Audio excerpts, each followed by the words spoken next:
नमस्कार, म अभिषेक कोइराला ज्ञानकुञ्जको ज्ञान चर्चामा हजुरहरूलाई फेरि पनि स्वागत गर्दछु। हामीले गत भिडियोदेखि रससूत्रको व्याख्या प्रारम्भ गरेका थियौँ।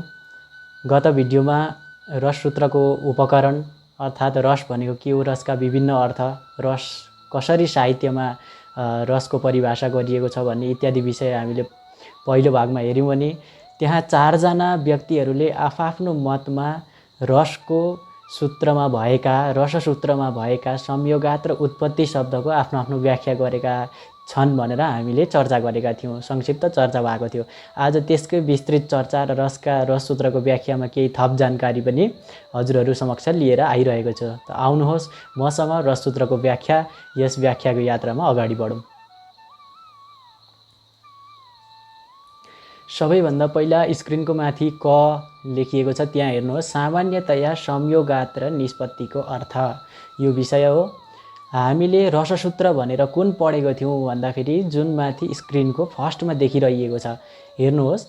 विभावानुभाव व्यभिचारी संयोगात रस निष्पत्ति। अस्ति नै यसको चर्चा हामीले गरिसकेका छौँ। यसको अर्थ के हो भने विभाव, अनुभाव र सञ्चारी अथवा व्यभिचारी। यो सञ्चारी भाव र व्यभिचारी भावमा दुई मत हुने कुरा छैन। यसमा के छ भने सञ्चारी भनेकै व्यभिचारी भाव हो, त्यसैले ब्रेकेटभित्र राखिएको छ। विभाव, अनुभाव र सञ्चारी भावको संयोगले रसको निष्पत्ति हुन्छ। अर्थात् सामान्य अर्थमा विभाव, अनुभाव र सञ्चारी भावको संयोग हुँदाखेरि रसको उत्पत्ति हुन्छ भन्ने हुन्छ। र यसमा अर्को प्रश्न के आउन सक्छ भने संयोग भनेको के हो? माथि संयोगात भनिएको छ। संयोगात शब्दमा पनि त्यहाँ भ्रम पर्ने कुनै आवश्यकता छैन, किनभने संस्कृतमा संयोगात भनेको संयोग भएकाले भन्ने पञ्चमी अर्थमा भएकाले यहाँ आकार र त हलन्तको यहाँनिर योग भएको हो। संयोगात भनेको संयोग भएकाले, के को संयोग भएकाले? त संयोग भनेको के हो? तल प्रश्न पनि गरिएको छ। त्यहाँ सामान्य, अब हामीले बुझ्ने सामान्य अर्थ मात्रै हेर्दाखेरि विभाव, अनुभाव र सञ्चारी भावको सम्यक योग नै संयोग हो। अर्थात् सम उपसर्गको सम्यक अर्थ हुन्छ, यसरी पनि बुझ्न सक्छौँ। अथवा यिनीहरूलाई छोडेर विभाव, अनुभाव र सञ्चारी भावको चमत्कारी मिलन नै संयोग हो। यो सम्यकको ब्रेकेटमा चमत्कारी हालिएको छ र योगमा मिलन हालिएको छ। यिनीहरूको अर्थ एउटै नै हुन्। यसरी यसको अर्थ हामीले जान्न सकिन्छ। त्यसै गरेर चमत्कारी मिलन हो, यो सामान्य मिलन होइन। किनभने सामान्य मिलन राम्रो मिलन हुन्छ भने यो विभाव, अनुभाव र सञ्चारी भावको जुन मिलन हुँदैछ यसभित्र चमत्कारिता छ। यसमा विभिन्न आयामहरू भएका छन्। त्यसै कारणले गर्दा यहाँ चमत्कारी शब्दको प्रयोग गरिएको। यसरी चमत्कारी मिलन हुँदछ विभाव, अनुभाव र सञ्चारी भावमा। यसरी नै अर्को सङ्केत छ निष्पत्ति। जसरी यो सूत्रमा सङ्केत छ संयोगात र निष्पत्ति, संयोगको अर्थ हामीले बुझिसक्यौँ। अब निष्पत्ति भनेको के हो भन्दा चमत्कारी मिलनको निष्कर्ष हेतु नै निष्पत्ति हो। यो अप्ठ्यारो छैन। चमत्कारी मिलन भनेर अघि हामीले भनिसकेका छौँ। विभाव, अनुभाव र सञ्चारी भावको चमत्कारी मिलन हुन्छ। अन्त त्यो मिलन भइसके पछाडि त्यो मिलनको निष्कर्ष हेतु, त्यो मिलन किन भएको छ त भन्ने कारण चाहिँ जुन छ त्यसलाई उत्पत्ति भनिन्छ अथवा निष्पत्ति भनिन्छ। यसरी निष्पत्तिको शब्दको अर्थ यसरी हामीले सामान्यतया लगाउन सकिन्छ। अब निष्पत्तिमा यसरी सामान्यतया हामीले अर्थ लगाएको कारण के हो भने किनभने यी सामान्य अर्थले नै हामीलाई ती अब चारजनाले गर्दै गरेका व्याख्याका विशिष्ट अर्थ ज्ञानका लागि सहयोग गर्दछन्।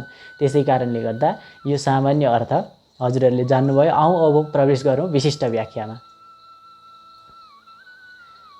रस निष्पत्तिवाद अर्थात् रस भन्ने सिद्धान्त पहिले राखिरहेको छ। यो सिद्धान्तमा पनि सङ्केत गरिएका संयोग भन्ने पद र अनि निष्पत्ति भन्ने पदको सङ्केतद्वारा चाहिँ विभिन्न चारजना व्याख्याताहरूले आफ्नो सङ्केतलाई व्याख्या गर्ने काम गरेका छन् र वादका रूपमा आफ्नो अर्थलाई त्यहाँनिर उनीहरूले प्रस्ट्याएका छन्। माथि स्क्रिनमा हेर्नुहोस्। आचार्य भरतद्वारा प्रतिपादित सूत्रमा, रससूत्रमा परेको संयोगात अनि निष्पत्ति शब्दका सङ्केतका आधारमा के का सङ्केतका आधारमा भन्दाखेरि यहाँ सङ्केत दिएको छ, सङ्केत दिएको छ कि संयोगात र निष्पत्तिको धेरैवटा अर्थ हुन सक्छ भन्ने सङ्केतका आधारमा निम्नलिखित 4 आचार्यहरूले स्वमता अनुसार व्याख्या प्रस्तुत गरेका छन्। संयोगात र निष्पत्ति भन्ने जुन सङ्केत छ सूत्रमा प्रयोग गरिएको, त्यसका आधारमा चाहिँ निम्नलिखित 4 जना, अब को 4 जनाले व्याख्या गरेका छन् भन्ने कुरा र उनीहरूको सामान्य परिचय र उनीहरूको व्याख्या गर्ने आफ्नो वाद के को आधारमा छ त्यो पनि हामी यहाँनिर चर्चा गरौँ। सबैभन्दा पहिला 1 नम्बरमा हेर्नुहोस्, यसका व्याख्याता हुन् आचार्य भट्टलोलट। यी सर्वप्रथम रससूत्रका व्याख्याता मानिन्छन् आचार्य भट्टलोलट। उनले के का आधारमा यसको व्याख्या गरेका छन् भन्दा उनले वेदान्त दर्शन अर्थात् उत्तर मीमांसाका आधारमा वेदान्ताचार्य भएको कारणले गर्दा उनले वेदान्तका हिसाबमा अथवा मीमांसाको हिसाबमा आचार्य भट्टलोलटले रससूत्रको व्याख्या यहाँनिर प्रतिपादन गरेका छन् र उसको वादको नाम हो उत्पत्तिवाद वा आरोपवाद। यसमा उत्पत्ति हुन्छ भनिएको कारणले गर्दा यसलाई उत्पत्तिवाद पनि भनिन्छ। अर्थात् यसमा नटमा अनुकार्यको आरोप गरिएको कारणले गर्दा पनि यसलाई आरोपवाद भनिन्छ। यसलाई हामी विस्तृत प्रकारले बुझ्ने नै छौँ। अनि वेदान्त अर्थात् उत्तर मीमांसासँग अध्यारोपवादको के सम्बन्ध छ भनेर यहाँनिर प्रश्न पनि आउँदछ। किनभने किन चाहिँ अध्यारोप वेदान्तमा चाहिँ के छ त्यसको प्रयोग भन्दाखेरि वेदान्त दर्शन जब सुरु हुँदैछ, सुरु भइसके पछाडि अधिकारी अर्थात् वेदान्त पढ्नेको हो, वेदान्त कसले पढ्न पाउँछ भन्ने यस्तो चर्चा गर्दै जाँदाखेरि एउटा गुरु र शिष्य परम्पराको यहाँनिर कुरा गरिएको छ। एउटा शिष्य हुन्छ, त्यो शिष्य कस्तो हुन्छ भने संसारको रूपी आगोले डढेको मान्छे डढेको हुन्छ त्यो। र जसरी एउटा खलवाट अर्थात् केस नभएको व्यक्तिले घामले आफ्नो तालु तातेका बेलामा पानी खोज्दै जान्छ, त्यसरी अज्ञानको आवरणले ग्रसित भएको त्यो शिष्य पनि गुरुको समीपमा केही उपहार लिएर जाँदछ। त्यतिखेर त्यो गुरु पनि दयालु हुनुहुन्छ। ती गुरु दयालु हुनाको कारणले गर्दाखेरि ती गुरुले पनि अध्यारोपवाद र अनि अपवाद यी दुईटा वादका आधारमा चाहिँ त्यो शिष्यलाई ज्ञान दिनुहुन्छ। त्यसमा सबैभन्दा पहिला अध्यारोपवादको चर्चा गरिएको छ। अध्यारोपवाद भन्ने बुझ्नका लागि कसरी बुझौँ भने डोरीमा सर्पको भ्रम। बाटोमा हामी हिँड्दैछौँ, अगाडि स्वाट्टै डोरी आयो, त्यसमा हामीलाई एकछिनको लागि लाग्छ कि ला यो डोरी होइन रहेछ, यो सर्प रहेछ भने जस्तो जुन एकछिन लाग्छ, त्यसलाई डोरीमा सर्पको भ्रम अथवा यसलाई स्नेक रूप इल्युजन पनि भनिन्छ। यस्ता भ्रमहरू यो संसार ब्रह्माण्डमा विभिन्न प्रकारका भ्रमका बारेमा व्याख्या भएको छन्। त ती विभिन्न प्रकारका भ्रमहरूमा स्नेक रूप इल्युजन अर्थात् सर्प डोरीमा सर्पको भ्रम हुनु हो, यो पनि एउटा भ्रम हो। र यो अध्यारोपवाद अर्थात् अधि आरोप, अधि उपसर्गपूर्वक आरोप उपसर्गपूर्वक रूप धातुबाट अध्यारोप शब्द बनिएको छ।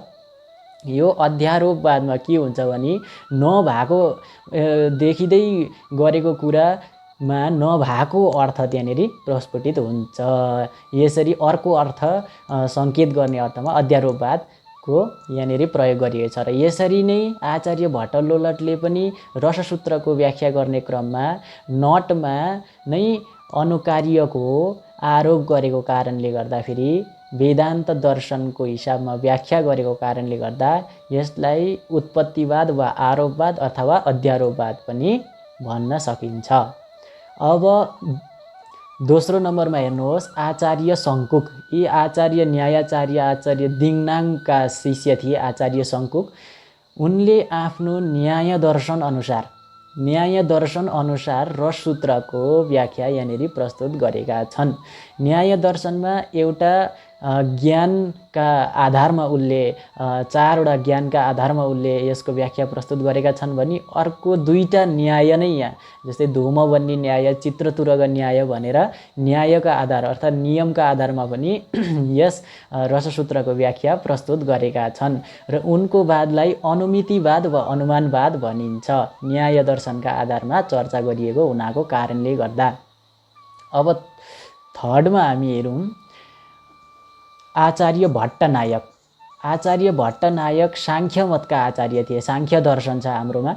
आचार्य भट्टनायक सांख्य दर्शनका हिसाबमा बोल्नु भएको छ र उहाँले अविदा वृत्तिलाई नागेर अर्का नयाँ वृत्तिहरू पनि थप्नु भएको छ। लक्षणा र व्यञ्जना हामीले सुनेको छौँ, तीनटा वृत्तिहरू। तर अविदाले नभ्याएपछि, अविदाले सामान्य अर्थ बुझिसकेपछि उहाँले लक्षणा वृत्तिका आधारमा भावकत्व व्यापार र भोजकत्व व्यापार भन्ने दुईटा व्यापारहरू पनि थप्नु भएको छ, जसको साहित्यमा अथवा काव्यमा पहिला तिनीहरूलाई चर्चा गरिएको थिएन। अनि साधारणीकरण अर्थात् सिम्पल बनाउनु भन्ने अर्थ यसलाई लिन सकिन्छ। साधारणीकरण पनि भट्टनायकको पूर्वीय साहित्य सिद्धान्तमा एउटा महत्त्वपूर्ण देन हो र उनले सांख्य मत अनुसार भावकत्व र भोजकत्व व्यापारलाई लिएर साधारणीकरणलाई लिएर रससूत्रको संयोगात र निष्पत्ति शब्दको अर्थ लगाएका छन्।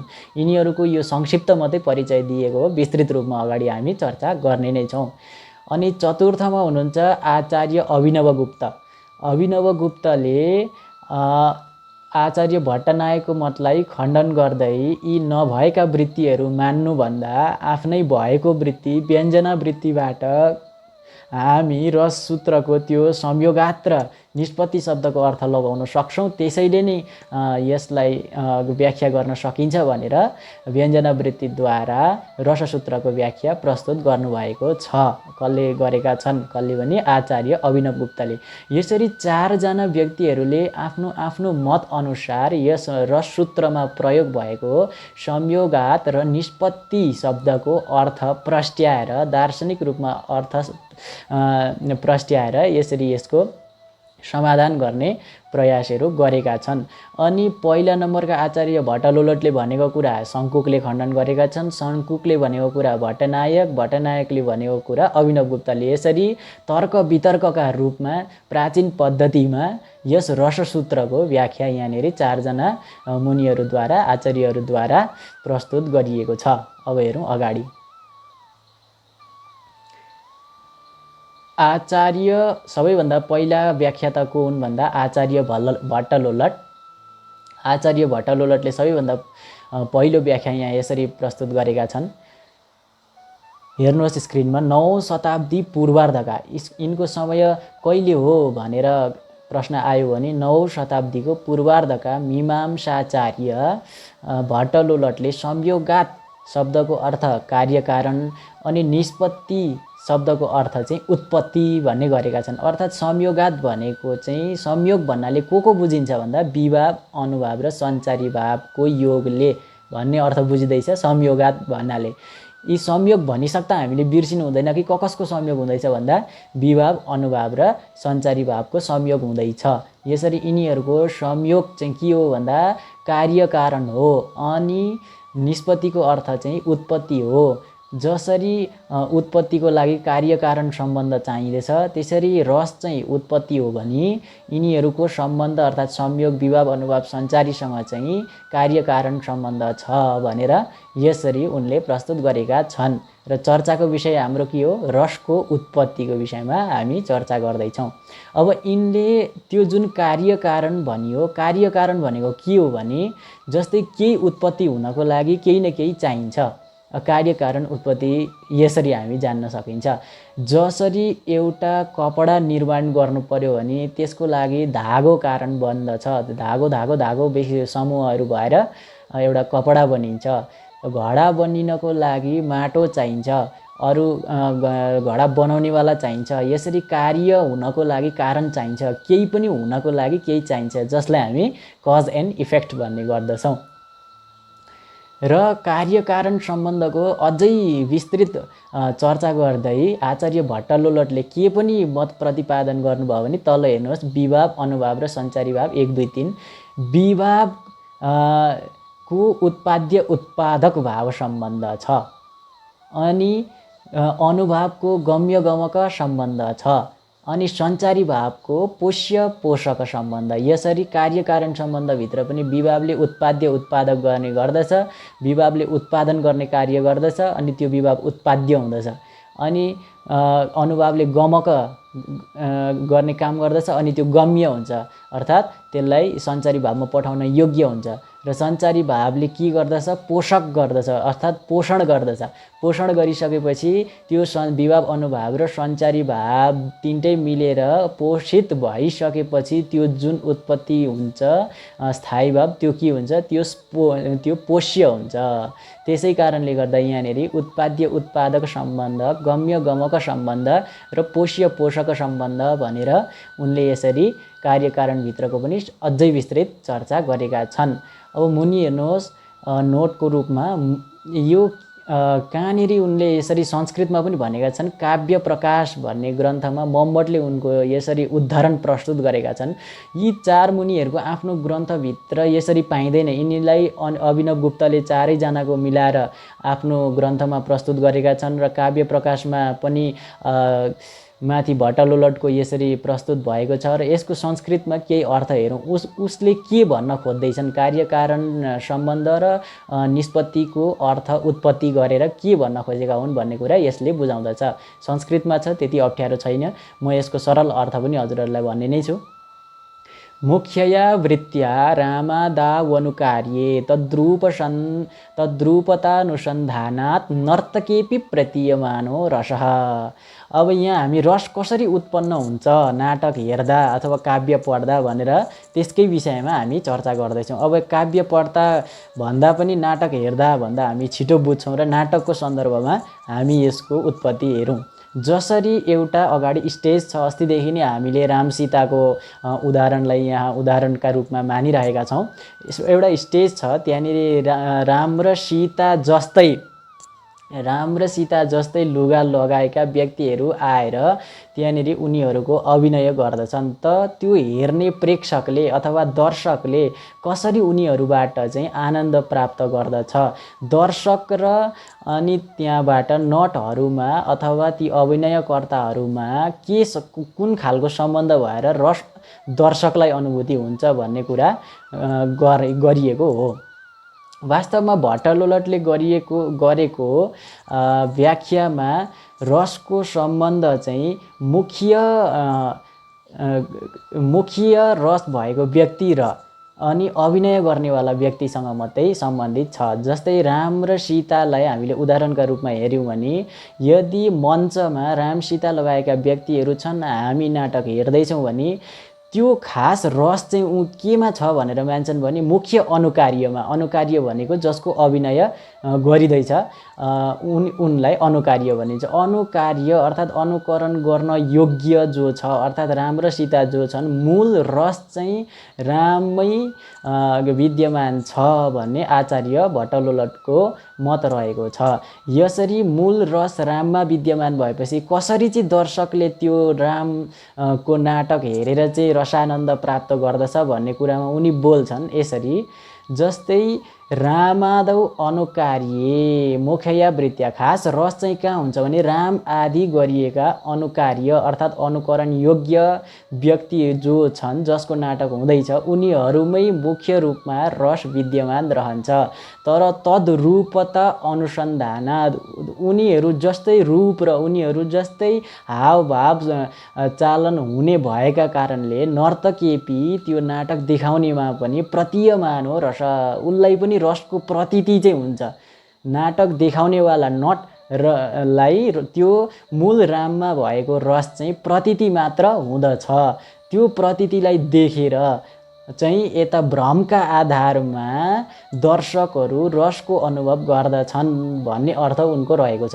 तर यो व्याख्याले राम्ररी रसको अनुभव कसरी दर्शक र प्रेक्षक बीचमा हुन्छ भन्ने व्याख्या प्रस्तुत गर्न सकेको छैन, किनभने यो भ्रमका आधारमा गरिएको व्याख्या हो। जसरी हामीले वेदान्तमा उत्तर मीमांसामा पढेका छौँ कि जसरी डोरीमा सर्पको भ्रम हुँदैछ भनेपछि त्यो सर्प होइन, एकछिनको लागि पनि, एकछिनको मात्रै त्यो सर्प हामीलाई भ्रम हुने त्यो अवस्था जुन विवृत्ति छ, त्यति समयको लागि मात्र त्यो सर्प हो। वास्तवमा भरै त्यो के हो हामी बुझिहाल्छौँ अथवा देखिहाल्छौँ, त्यो भ्रम हटिहाल्छ कि होइन यो त डोरी पो रहेछ। त्यसै गरी नटमा पनि रामको आरोप मात्र हुन्छ, नाटक हेरुन्जेल यो त रामकै जस्तो लुगा लगाएर आएको, रामै आएछन् भन्ने आरोप हुन्छ। तर आरोप गरिएको कुरा भरे फेरि सत्यमा हुँदाखेरि त्यो सत्य नहुने भएको कारणले गर्दा यो भ्रमको आधारमा गरिएको व्याख्या यसलाई मानियो र यो व्याख्याले रस सम्बन्धी उठेको सङ्केतको अथवा प्रश्नको समाधान गर्न सकेन र आचार्य भट्टलोलटले यसरी 9औं शताब्दीमा रसको उत्पत्ति सम्बन्धी आएको संयोगात र उत्पत्ति निष्पत्ति शब्दको अर्थ कार्य कारण र उत्पत्ति भन्ने गरेका छन्, जसले चाहिँ रससूत्रको राम्रो अर्थ लगाउन सकेनन् अथवा दर्शक र अभिनेता बीचको रसको कस्तो सम्बन्ध छ भन्ने कुरा यस वादले पनि बुझाउन सकेन। अब हेरौँ अर्को वाद, आचार्य शङ्कुक। अब द्वितीयमा आचार्य शङ्कुक आफ्नो अनुमितिवाद लिएर आउँदछन्। अनुमितिवाद, अनुमानवाद यो न्यायले चर्चा गर्दछ। अब उहाँका बारेमा हेरौँ। तल स्क्रिनमा हेर्नुहोस्, 9औं शताब्दी मध्यका उनको समय कति हो भने भट्टलोलटको 9औं शताब्दीको पूर्वार्ध अर्थात् सुरु हुने अवस्थामै थियो भने आचार्य शङ्कुको कुन हो भने 9औं शताब्दीको मध्यतिरका आचार्य शङ्कुकले संयोगात शब्दको अर्थ अनुमाप्य अनुमापक सम्बन्ध र निष्पत्तिको अर्थ अनुमिति भन्ने निर्धारण गरेका छन्। यसरी न्याय दर्शनका आधारमा आचार्य शङ्कुकले संयोगात, संयोग भनिसक्दा हामीले बुझ्यौँ विभाव अनुभाव सञ्चारी, यिनीहरूको योग भन्दा चाहिँ उनीहरूले के भने भन्दाखेरि चाहिँ स्थायी भावको चाहिँ विभाव अनुभाव र सञ्चारीसँग के सम्बन्ध छ भने अनुमापक, यी अनुमान गर्नका लागि सजिलो बनाइदिने तत्त्वहरू हुन्। के हुन्? संयोगात, संयोग भनेका विभाव अनुभाव र सञ्चारी भाव चाहिँ अनुमापक हुन्। यिनीहरूले अनुमान गर्न योग्य वस्तुलाई तयारी गर्दछन्। र रस चाहिँ के हो अथवा उता स्थायी भाव चाहिँ के हो? अनुमाप्य हो। जब यिनीहरूले अनुमान गर्न योग्य बनाइदिन्छन् त्यहाँबाट अनुमान गरेर रसको अनि निष्पत्तिको अर्थ अनुमिति, यसरी अनुमान गर्न योग्य बनाइएकोलाई निष्पत्ति अर्थात् उत्पत्ति अर्थात् अनुमिति भन्ने अर्थ उनले गरेका छन्। यो उत्पत्ति नगरेर अनुमिति भन्ने अर्थ निर्धारण गरेका छन् र यसरी उनले रसलाई अनुमान लगाउन सकिन्छ भन्ने अर्थ प्रस्तुत गरेका छन्। जसरी राम र सीताको नाटक यदि मञ्चमा भइरहेको छ भने दर्शकले ती अभिनेता अथवा नटहरूबाट कसरी रसानन्द प्राप्त गर्दछ भने त्यो मञ्चमा रहेको जुन अभिनय गर्ने व्यक्तिहरू छन्, रामको अभिनय गर्ने व्यक्ति, तिनीहरूलाई देखेर अनुमान लाउँछ। तिनीहरूले लाएका वेशभूषा, तिनीहरूले गरेका हावभाव, तिनीहरूले गरेका विषयहरूलाई लिएर उनले अनुमान लाउँछ कि यी यस्तै नै राम थिए भन्ने अनुमान लाएर आनन्द अनुभव गर्छ भन्ने कुराको स्थापना चाहिँ यहाँ आचार्य शङ्कुकले गर्न खोजेका हुन्। अझै उनीद्वारा भनिएको जुन छ यो अनुमाप्य अनुमापक र अनुमिति सम्बन्ध, यिनीहरूको बारेमा हामी अझै चर्चा गर्नु। तलतिर हेर्नुहोस्, विभाव अनुभाव र सञ्चारी भावको रससँग अनुमेय अथवा स्थायी भावसँग, यो स्थायी भावसँग भन्दा पनि भयो अथवा रससँग भन्दा पनि भयो, किनभने स्थायी भाव हो रसस्मृत, जो स्थायी भाव छ त्यही नै रस भनेर स्मरण अथवा चिन्तन गरिएको छ। र यसरी विभाव अनुभाव र सञ्चारी भावको रससँग अनुमेय अनुमाप्य सम्बन्ध निर्धारण गरे। अर्थात् यो विभाव अनुभाव र सञ्चारी भाव अनुमापक हुन्। यिनीहरूले अनुमान गर्न योग्य वस्तु बनाइदिन्छन् अनि त्यहाँबाट त्यो अनुमाप्य हुन्छ, अनुमान गर्न योग्य हुन्छ।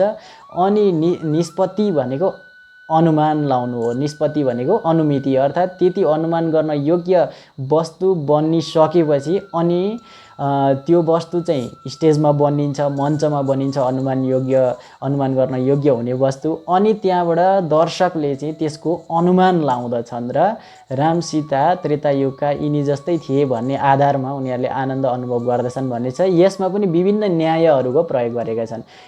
कस्तो न्याय भन्दा तलतिर स्क्रिनमा हेर्नुहोस्, प्रथम न्याय, सबैभन्दा पहिलाको न्याय छ धूमवह्नि न्याय। हामीलाई याद पनि छ धूमवह्नि न्याय भनेको पहाडमा धुवाँलाई देखेर आगो छ भन्ने सिद्ध गर्नु। जसरी आगो हामीले देखेका छैनौँ तर धुवाँ यदि त्यहाँ देख्दैछौँ भने त्यो धुवाँ के भएर उठ्न सक्छ, त्यो आगो बलेको कारणले गर्दा त्यहाँ धुवाँ आएको हुनसक्छ भनेर, त्यहाँ पक्का आगो छ भनेर हामी यसरी सिद्ध गर्छौँ। यसलाई संस्कृतमा यत्र यत्र धूमस् तत्र तत्र भन्ने भनेर यसरी हामीले स्मरण गर्ने गरेका छौँ। जहाँ जहाँ धुवाँ हुन्छ त्यहाँ त्यहाँ आगो हुन्छ भनेर यसरी। त्यसै गरी जस्तो खालको यो मञ्चमा उभिएका अभिनेता छन् त्यस्तै खालको मूल राम पनि छ भनेर त्यो मूल रामबाट रसलाई नटमा अनुमान गरिन्छ। यसरी धूमवन्य न्यायद्वारा पनि यसको सिद्ध हुन्छ भनेर उहाँले आफ्नो बात प्रस्तुत गर्नुभएको छ। अब द्वितीय न्याय छ चित्र तुरग न्याय, अर्थात् चित्र भनेको फोटोमा, तुरग भनेको घोडाको न्याय। जसरी चित्रमा रहेको घोडा हामी हेऱ्यौँ भने हामीलाई लाग्छ यही नै घोडा हो, तर त्यो घोडा होइन किनभने त्यो चित्र हो। अब त्यो चित्र घोडा पनि हो घोडा होइन पनि। अब एक हिसाबले हेर्दाखेरि त्यो चित्र हेरेर बुझ्न सकिन्छ कि घोडा यस्तो हुन्छ, अनि साँच्चीकै घोडा देख्यो भने हामी बुझिहालिन्छ कि ए त्यो चित्रमा भएको घोडा चाहिँ यस्तो घोडा हुँदो रहेछ भनेर। तर जुन त्यो चित्रमा भएको घोडा सत्य होइन, त्यस्तै एक हिसाबले त्यो सत्य होइन तर पनि त्यसमा सत्य झैँ लाग्दछ हामीलाई। झैँ भनिसक्दा कसरी लाग्दछ भने यसमा चारवटा ज्ञानले प्रभाव पार्दछन्। कसरी ज्ञानले प्रभाव पार्दछन् भनेर त्यो चित्रको घोडालाई हेरेर हामी चारवटा ज्ञान यहाँ तल दिएको छ, न्यायशास्त्रका चार ज्ञान, यिनीहरूलाई हेऱ्यौँ। कसरी भन्दा सम्यक ज्ञान, मिथ्या ज्ञान, संशय ज्ञान र सादृश्य ज्ञान। पहिला त्यो चित्रमा घोडालाई देखेर अर्थात् घोडाको फोटो कहीँ झुन्डाएको छ त्यसलाई हामीले हेऱ्यौँ, त्यसमा हामीलाई के हुन्छ भन्दा सम्यक ज्ञान, हे घोडा रहेछ भन्ने हुन्छ। फेरि हामीलाई मिथ्या ज्ञान हुन्छ, होइन यो त घोडा होइन भन्ने त्यो मिथ्या ज्ञान हुन्छ। त्यहाँबाट संशय ज्ञान, यो घोडा हो कि होइन भन्ने ज्ञान हुन्छ एउटा। अनि त्यहाँबाट अर्को सादृश्य ज्ञान, ए घोडै यो चाहिँ होइन, यो घोडाको फोटो हो, यस्तै चाहिँ साँच्चैको घोडा पनि हुन्छ भन्ने सादृश्य ज्ञान यसरी हुन्छ। यसरी चार प्रकारको ज्ञानका आधारमा त्यसरी नै रससूत्रमा रहेको संयोगात र निष्पत्तिले अर्थ बुझाउँछन् भन्ने आफ्नो बात प्रस्तुत गर्ने यी आचार्य शङ्कुक हुन्। र यसरी अब अझै यसलाई विस्तृत तरिकाले बुझौँ। जस्तो रूपमा एउटा मञ्चमा राम र सीताको अभिनय गर्ने व्यक्तिहरू उभिएका छन्, ती अभिनय गर्ने व्यक्तिहरूलाई देखेर कसरी अनुमान लाउन सकिन्छ भन्दाखेरि पहिला सम्यक ज्ञान, यी राम हुन् भन्ने ज्ञान भयो भने, अनि मिथ्या ज्ञान फेरि यी राम होइनन्, अनि संशय ज्ञान यी राम हुन् कि ती त्रेतायुगका चाहिँ राम हुन्, अनि सादृश्य ज्ञान ती सादृश्य ज्ञान भनेको त्रेतायुगको राम जस्तै यी पनि राम हुन् भन्ने सम्मको अर्थ विभाव अनुभाव सञ्चारीले गरे भने त्यहाँबाट अनुमान लाउन सकिन्छ। दर्शकले चाहिँ के मात्रै लाउँछन्, अनुमान मात्रै लाउँछन्। यी बसेर दर्शक र अभिनेताको बिचको कुनै सम्बन्ध भएकै छैन, उनीहरूले अनुमान मात्रै लाउँदछन्, बिचमा कसरी रसको अनुभूति हुँदैछ भन्ने भन्न सकिएन। अब अघि भट्टलोलकको उत्पत्तिवाद कस्तो थियो भन्दाखेरि भ्रमका आधारमा व्याख्या गरिएको थियो। भ्रमका आधारमा व्याख्या कस्तो हो भने किनभने त्यो देखिएको कुरा पछाडि हुँदैन भनेपछि यो भ्रम हो, भ्रमका आधारमा व्याख्या थियो। र यसमा अनुमितिवादमा कस्तो छ भने यो अनुमान मात्रै लाउन सकिन्छ। त अनुमान लागेको कुरा त प्रत्यक्ष नभएको कारणले गर्दाखेरि यसलाई रसास्वादन गर्नमा बाधा आउँछ। यसले त रसास्वादन गराउन सक्दैन किनभने अनुमानद्वारा त कुनै कुरा त्यसरी प्रत्यक्षीकरण हुँदैन। अनुमानले सिद्ध मात्रै गराउन सक्दछ तर इन्द्रिय ग्राह्य हुँदैन। त्यसले कारणले रसोत्पत्तिमा बाधा आउँदछ। यो त यस्तो भयो कि एउटा तिर्खा लागेको व्यक्ति छ, त्यो तिर्खा लागेको व्यक्तिले उताबाट घडा बोकेर मान्छे आउँदैछन् भनेपछि त्यहाँ पक्का पानी छ भनेर मेरो तिर्खा मेटिहाल्यो नि भने जस्तो भयो। अब त्यसले जबसम्म पानी खाँदैन तबसम्म साँच्चैको पानी खाँदैन, तबसम्म त तिर्खा मेटिँदैन। हो त्यस्तै खालको यहाँ पनि आयो शङ्का। र यी आचार्य शङ्कुकद्वारा दिएको अनुमितिवादले पनि रससूत्रको राम्रो अर्थ अथवा यसको रससूत्रमा उठेको प्रश्नको समाधान गर्न अथवा सङ्केतको समाधान गर्न सकेन। यसरी नसक्दा फेरि अब यिनको मतलाई पनि खण्डन गर्दै अगाडि अर्का आचार्य आएका छन्। आउँ अगाडि बढौँ। अर्का आचार्य हुन् आचार्य भट्टनायक। स्क्रिनमा हेर्नुहोस्, आचार्य भट्टनायकको भुक्तिवाद वा भोगवाद, यिनीले आफ्नो कुन बात प्रस्तुत गरेका छन् भन्दा यिनीले भुक्तिवाद पनि भनिन्छ यिनले गरेको व्याख्यालाई, अथवा यिनको वादलाई भोगवाद पनि भनिन्छ। तलतिर हेर्नुहोस्, 9औं शताब्दी अन्त्यतिरका, यी 9औं शताब्दीका अन्त्यतिरका व्यक्ति थिए र यिनी के थिए भन्दा साङ्ख्याचार्य, साङ्ख्य मतानुयायी थिए। साङ्ख्य पनि एउटा दर्शन हो, जसरी वेदान्त दर्शन, जसरी न्याय दर्शन छ, त्यसरी साङ्ख्य पनि एउटा दर्शन हो। यो साङ्ख्य दर्शनका आधारमा भट्टनायकले संयोगातको अर्थ भाव्य भावक अनि भोज्य भोजक, यो सजिलो छ, बुझिहालिन्छ। संयोगात भन्नाले चाहिँ विभाव अनुभाव र सञ्चारीले के गर्छन् भन्दाखेरि चाहिँ यिनीहरूले भाव्य भावक गर्छन् अनि भोज्य भोजक गर्छन्। सम्बन्ध हुन्छ यिनीहरूको बिचमा कोसँग भन्दाखेरि स्थायी भाव अथवा रससँग। र निष्पत्तिको अर्थ चाहिँ के गरेका छन् भन्दा भुक्ति अथवा भोग गरेका छन्। भोग भन्ने निर्धारण यसरी गरेका छन्। अब यी भाव्य भावक र भोज्य भोजक सम्बन्ध भनेको के हो, हामी यसमा अलिकति चर्चा गरौँ। विशेषतः उनले भोजकत्व व्यापार, भावकत्व व्यापार र यहाँनिर साधारणीकरण लेख्न छुटिएको रहेछ, साधारणीकरणलाई लिएर यस रससूत्रमा आएको प्रश्नको सामान्य समाधान गर्न खोजेका छन्। उनले के भनेका छन् भने भाव्य भावक र भोज्य भोजक भन्ने व्यापार के हुन् भने हामीले यिनलाई बुझ्न साधारणीकरण पनि बुझ्नु हुँदैन, उनले साधारणीकरण पनि हामीलाई दिएका छन्। भाव्य र भावक भनेको के हो भने भावक भनेका विभाव अनुभाव र सञ्चारी हुन्। भावक भनेको भाव हुनका लागि के गर्नुपर्छ, के चाहिन्छ, के खाँचो पर्छ, तिनीहरूको आपूर्ति विभाव अनुभाव र सञ्चारीले गरिसके पछाडि त्यो कस्तो हुँदछ, त्यो भाव्य हुन्छ, अर्थात् त्यसलाई लिन योग्य हुन्छ। कसरी लिन योग्य हुन्छ? साधारणीकरणद्वारा। जसरी मञ्चमा उभिएको जो अभिनेता छ त्यसलाई साधारणीकरण गरिसकेपछि त्यसलाई राम भन्ने हामीले बुझिराख्नु परेन, त्यो अभिनेता हो। र त्यसलाई साधारणीकरण गरिसकेपछि उसले देखाएको भाव जुन छ त्यो भाव्य छ, अर्थात् भावना गर्न योग्य छ।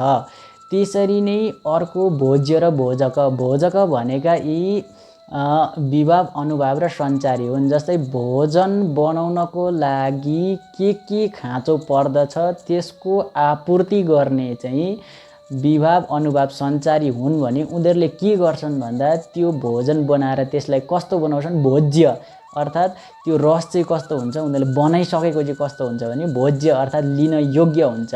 र त्यो लिन योग्य वस्तुलाई प्रेक्षक अथवा दर्शकले साधारणीकरण अर्थात् साधारण गरेर, अर्थात् यस्तो भाव जसैको पनि हुनसक्छ, सुख दुःखको भाव, हर्ष उल्लासको भाव अथवा श्रृङ्गारको भाव अथवा प्रेमको विशिष्ट भाव अथवा भयानक भाव, यिनीहरू जति पनि छन् यिनीहरू जसकै पनि हुन सक्छ। साधारणीकरणद्वारा यो बुझेर त्यसलाई प्रेक्षक अथवा दर्शकले भुक्ति वा भोग गर्दछन्, यसरी रसको उपभोग गर्दछन् भनेर सर्वप्रथम भट्टनायकको यस सिद्धान्त अथवा वादद्वारा चाहिँ प्रेक्षक अथवा दर्शक र अभिनेता मध्येको सम्बन्धलाई पनि किञ्चित उनले यहाँनिर यसरी प्रस्ट्याएका छन्। तर उनले भोजन गर्छ भन्नुको अर्थात् मजाले प्रस्ट्याएको छैनन् भन्ने चाहिँ वाद अगाडि आउँदैछ, यस्तो शङ्का यहाँ पनि हुँदैछ।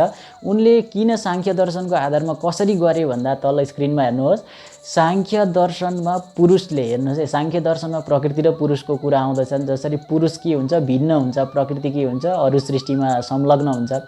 साङ्ख्य दर्शनमा पुरुषले जसरी प्रकृतिका माध्यमबाट तटस्थ भएर त्यो पुरुषले भोग पनि गर्छ, ऊ तटस्थ भएर भोग गर्छ। अनि के का माध्यमबाट भोग गर्छ भन्दा प्रकृतिको दर्शन गरेर प्रकृतिका माध्यमबाट भोग गर्दछ, उपभोग गर्दछ। त्यसरी नै प्रेक्षकले तटस्थ रहेर रसानन्द अनुभूति गर्दछ। यतै हुन्छ तर पनि त्यसलाई हेर्दै हुन्छ, तर त्यसलाई भावकत्व व्यापार, भोजकत्व व्यापार र साधारणीकरणको सहयोगले उनले नटका माध्यमबाट भोग गर्दछ भन्ने अर्थ यहाँनिर निकाल्न सकिन्छ। यसरी विभाव अनुभाव र सञ्चारी भाव उनका विचारमा भट्टनायकको विचारमा भावक हुन् भने तिनले भाव्य पदार्थलाई निर्माण गर्दछन्, अथवा ती विभाव अनुभाव सञ्चारी भाव भोजक हुन् भने तिनीहरूले भोज्य पदार्थ निर्माण गर्दछन्। जुन तिनीहरूले भोज्य अर्थात् भोजन गर्न योग्य अर्थात् उपभोग गर्न योग्य पदार्थ बनिएको हुन्छ त्यसलाई निष्पत्ति अर्थात् भुक्ति, अनि त्यहाँबाट बसेका प्रेक्षक वा दर्शकहरूले त्यो बनाइएको रसलाई भोग गर्दछन् भन्ने अर्थ यसरी यहाँबाट निक्लेको छ।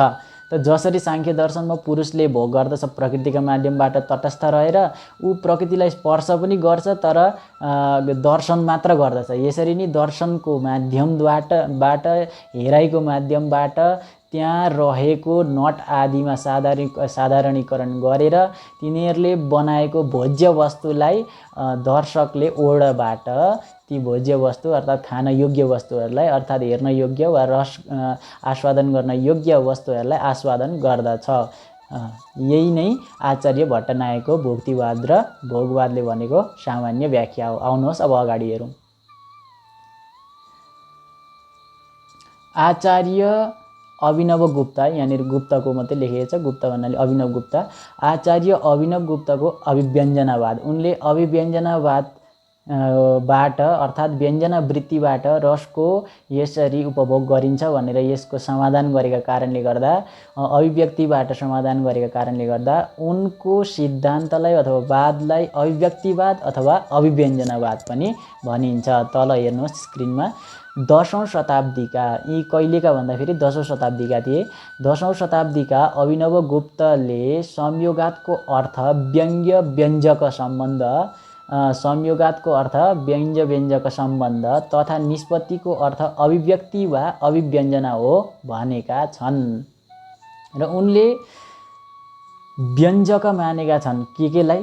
संयोग हुँदाखेरि के कुराको संयोग हुँदैछ? विभाव अनुभाव र सञ्चारी भावको संयोग हुँदैछ।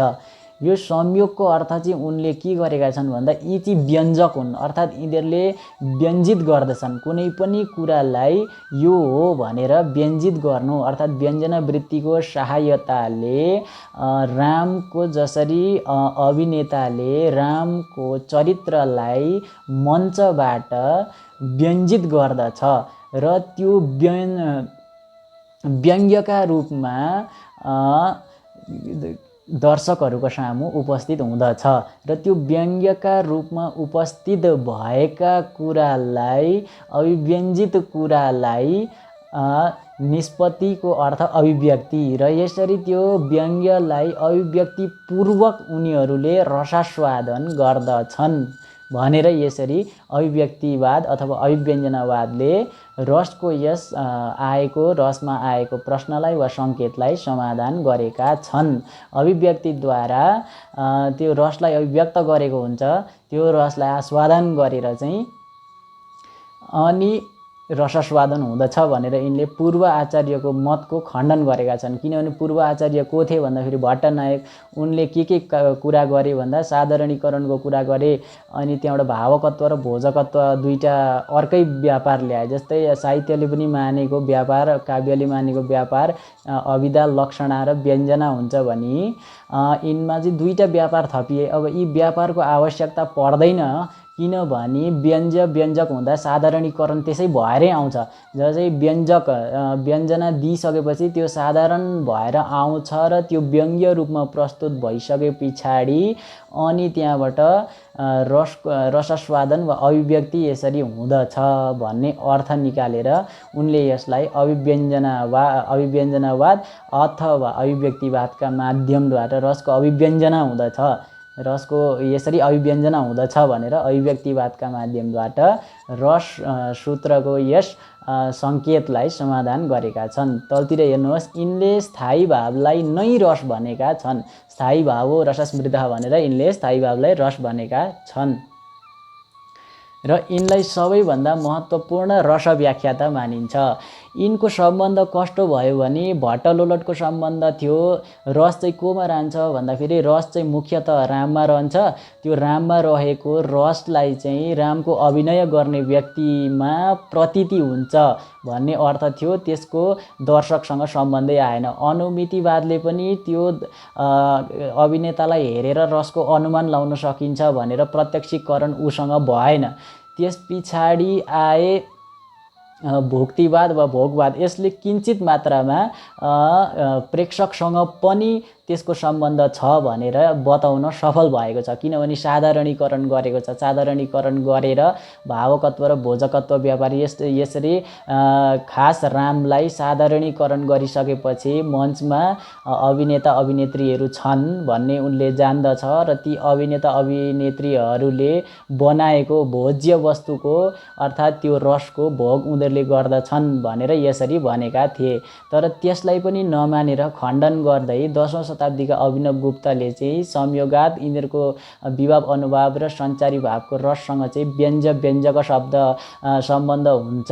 यो व्यङ्ग्य यिनीहरू के हुन् भने यहाँ माथिहरू व्यङ्ग्य भनेको रस हो अनि व्यञ्जक भनेका यी विभाव अनुभाव सञ्चारीले चाहिने कुरालाई व्यञ्जक गरिसकेपछि त्यो व्यङ्ग्यका रूपमा प्रस्तुति हुन्छ र त्यो व्यङ्ग्यलाई निष्पत्ति अर्थात् त्यो व्यङ्ग्यको अभिव्यक्ति अथवा आस्वादन गरेर रसास्वादित हुँदछ प्रेक्षक भनेर यसरी अभिव्यक्तिवादद्वारा त्यस समाधानलाई सम्पूर्णतया सिद्ध गरेका छन्।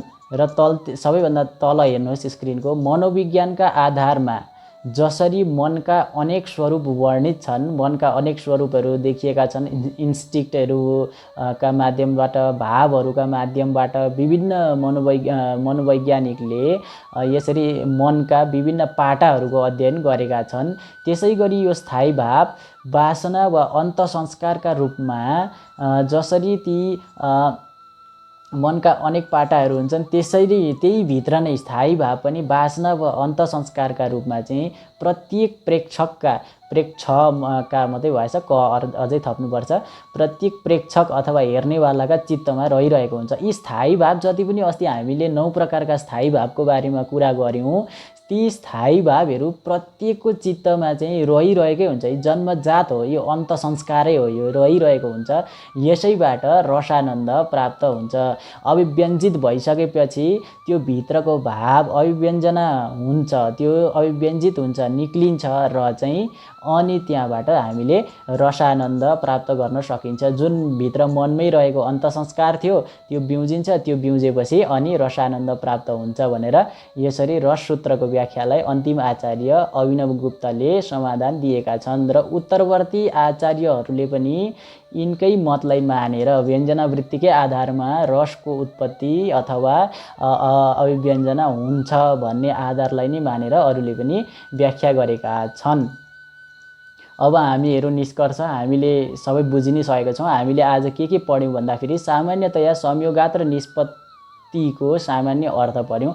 जसरी विशिष्ट मिलन अथवा चमत्कारी मिलन नै यहाँ यसरी संयोग भएको थियो भने चाहिँ चमत्कारी मिलन जुन त्यसको निष्कर्षको हेतु हो, अर्थात् त्यो चमत्कारी मिलनबाट अब के निष्कर्ष निक्लिन्छ, के हुन्छ अगाडि भन्नेको हेतु अथवा कारण चाहिँ उत्पत्ति हो। उत्पत्ति भएपछि के निक्लिन्छ भन्ने कुरा थाहा हुन्छ। यसरी निष्पत्तिको अर्थ हामीले सामान्यतया लाउन सकिन्छौँ। हामी पनि उत्पत्तिकै रूपमा सामान्य अर्थ लाउन सक्छौँ।